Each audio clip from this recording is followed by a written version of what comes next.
Salve nerds, galera, Black Clover episódio 95.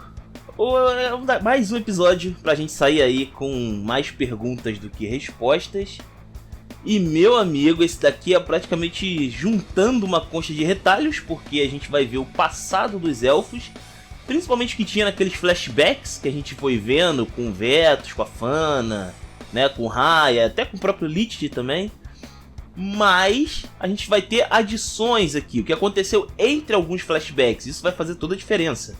Então se inscreve no canal, compartilha, cara, e bora pra esse vídeo sensacional que começa com um jovem chamado Patri. É um jovem elfo que está vendo o Lich receber o seu livro, seu grimório, né, do Trevo de 4 Folhas. Interessante que o Lich é chamado de Lich da Espada, e se eu não me engano o rei elfo ele tinha espadas anti-magia, se eu não estou enganado, né? Pode ter aí algum relacionamento estranho, né? Porque se tecnicamente aquelas espadas são do Lich, ele já teria um grimório, mas ok. Beleza, vamos considerar que isso já é estranho pra caramba, né? E aí no decorrer do episódio, o Patri tenta falar com o Lich e ele questiona ali o Lich também sobre algumas coisas, como o fato dos humanos parecem estar ameaçando o reino deles, que os humanos cresceram em números, por isso ficaram arrogantes, né? Mas o Lich ele tá bem confiante de que os humanos e os elfos conseguem, né, viver juntos, né, coexistir. E aí, durante essa conversa, ele salva ainda uma garota que estava sendo pega ali por uma espécie de tornado de magia, né?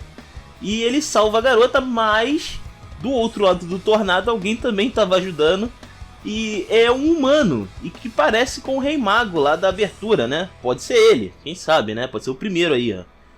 E esse cara, olha só, hein? E esse cara também tem um grimório, né? Do Trevo de 4 Folhas. O que mostra que ele tem o poder de luz também, igual o Lich, beleza? Só que ele é humano, a diferença é basicamente essa, ele é humano, né? E aí depois de salvar essa garota aí, que se mostra ser a irmã desse humano, a gente conhece ela como a Tétia, que é a mulher aí do Lich, que a gente vê nos flashbacks, né? É curioso, é aqui que começa aqui aquela interação entre o Lich e os humanos, né? E aí eles conversam lá e tal, ele conversa com o garoto, conversa um pouquinho com a Tétia e tal. E você vê que o Pátria, o Vetus e o Raya, eles estão de olho, né? Estão curiosos ali em relação a esse... preocupados com essa interação aí do Lich, né, com os humanos, né, tá meio perigoso isso aí. Mas eles confiam no Lich, afinal, né, o cara é brabo pra caramba. E aí o humano lá, o cara lá que... vou deixar aqui como se fosse o Rei Mago, vai.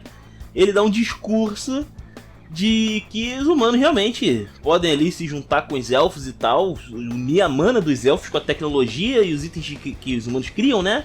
Aquelas varinhas e tal, isso é coisa de humano, tá? Os humanos até então eram melhores nisso. E aí se juntasse os dois, eles, a sociedade ia prosperar e blá blá blá blá blá blá, né? Aquela história de sempre, beleza. Aí, um tempo se passa e a Tétia fica grávida do Lich, olha só. E aí, daí pra frente a gente vê meio que os humanos somem da história, só fica a Tétia praticamente ali com o Lich, tá? E aí todo mundo faz um jantar ali, uma espécie de ceia, né? Que me lembra muito a Santa Ceia por alguma razão. E todo mundo felizão e tal, o Raya chega ali, dá uma zoada ali, que ele sempre dá uma zoada, né, no Lich. E aí mais pra frente a gente vê o casamento, onde a gente vê ali que eles estão felizes no altar, né? A Tétia toda ali de noiva, o Lich ali todo bobo, o Raya dá uma zoada nele legal ali. O Raya é sempre zoeiro, cara, é sempre divertido pra caramba. E o Patri, né? É falado ali entre ele e o Lich que o Lich daria um grimório pra ele, né? Ele ia escolher ali, ele ia levar o garoto lá pra aquela torre onde escolhe os grimórios, né? Aliás, os grimórios escolhem você. E aí o Patri teria ali o seu próprio grimório pela primeira vez, né? Porque até então ele parece ser muito novo pra ter um grimório. Beleza.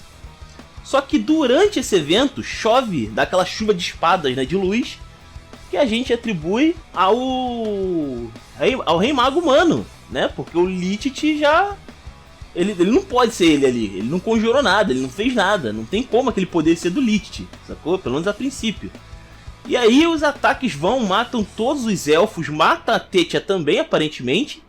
né? E acertam também o Patri, acerta o Vetus, o Raya, a Fana também tá aqui. E realmente, essa elfa antiga tinha o nome da Fana mesmo, né? Interessante. E o Patri também é acertado, mas antes dele cair, ele vê o Licht usando uma magia estranha, que tem as mesmas cores da magia do Grimório da Antimagia, né? Que a gente vê as espadas aí do nosso querido Asta, né? Beleza então, né? E aí, de repente ele apaga, o Patri apaga no meio daquela chuva de desgraça.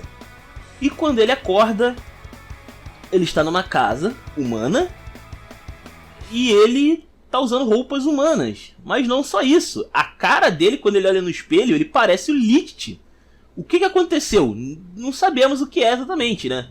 Mas o Patri arrisca ali alguma coisa como se o Licht ele tivesse dado uma magia de reencarnação, que é uma magia proibida, inclusive. Por que é proibida? Não sabemos, mas é proibida. E ele vê do lado de fora, quando ele sai ali, várias alminhas dos outros elfos vagando por aí. E ele meio que acha que a missão ali dele seria encontrar um jeito de trazer todo mundo de volta, né? Meio que o Licht teria dado essa missão, vamos dizer assim, né? E aí ele vai lá na torre e busca o Grimório. O Grimório que escolhe ele é o mesmo do Licht, é o Trevo de 4 folhas também. E o Patri finge que é o Licht esse tempo todo. A gente não está vendo o Licht. Essa que é a pegadinha do momento, né? Esse tempo todo não era o Licht que estava gerenciando ali esse plano maligno que a gente está vendo, né? Seria o Patri. Olha só que louco, né? Plot twist. E aí a gente vê como que foi feito, né, esse plano aí de trazer os elfos de volta. Quando ele traz o Vetus, a Fana lá do reino Diamond, que ele acha o corpo dela lá, ele até menospreza os humanos ali, porque é uma fossa de cadáveres, basicamente, onde ela tá. Mas ela tava viva, né, ele salvou aquela Fana, né. E aí ele fala que o nome dela parece com a Fana antiga, né, e tal, é o mesmo nome. Não deve ser coincidência, então ele trouxe de volta ali essa garota, né. E também ele coloca o Raya num humano ali, né, que a gente vê depois. E aí eles fazem aquele plano, né, com um trio aí boladão. Ele faz o plano de pegar as joias e tal, pra usar a magia do mural pra trazer todo mundo de volta. Cara, foi um plano ousado e muito, muito complicado. Mas deu certo, né? E ainda por cima o Licht fala que precisava ainda de sacrifício. O Licht entre aspas, né, que a essa altura a gente já sabe que é o Patri.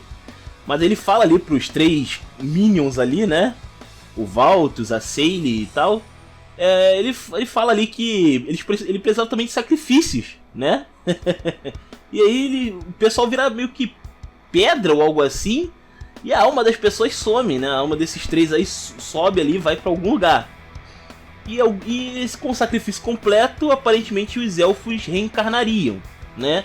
Porque a magia que ele faz pra trazer individualmente, né, o Raya, o Vetus e a Fana, não é a magia de reencarnação certinha. Eles só estão, vamos dizer assim, ocupando o corpo de outras pessoas, né?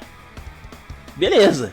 Agora, como é que ele vai fazer agora? Agora meio que eles iriam reencarnar nesses corpos. Os corpos das pessoas humanas iriam virar os corpos dos elfos antigos, tá ligado? É mais ou menos isso que dá pra entender ali, né? E aonde entra o Licht aqui eu não sei. E aonde entra o Yuno nessa história? Porque o Yuno virou um elfo, a gente viu isso.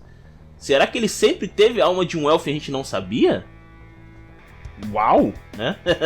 Bom, esse foi o resumo de animes, galera. Comenta aí, os comentários são de vocês. Minha cabeça tá explodindo aqui. E, bom, se inscreve e compartilha aí pra ajudar o canal. E eu vou ficando por aqui, valeu nerds. Fui!